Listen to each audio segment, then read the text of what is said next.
ఒకచోట వేదము ఒకచోట నాదము పరవశముందించు భవ్యలీల. ఒక ప్రక్క పాటలు ఒక ప్రక్క నాటలు ఆనందముందించు నయ్యగిరులు.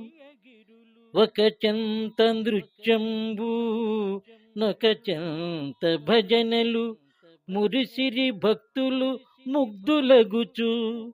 ఒక నాట వాద్యముల్ నొక నాట కీర్తనల్ సాగుచు నుండెను చక్కగాను.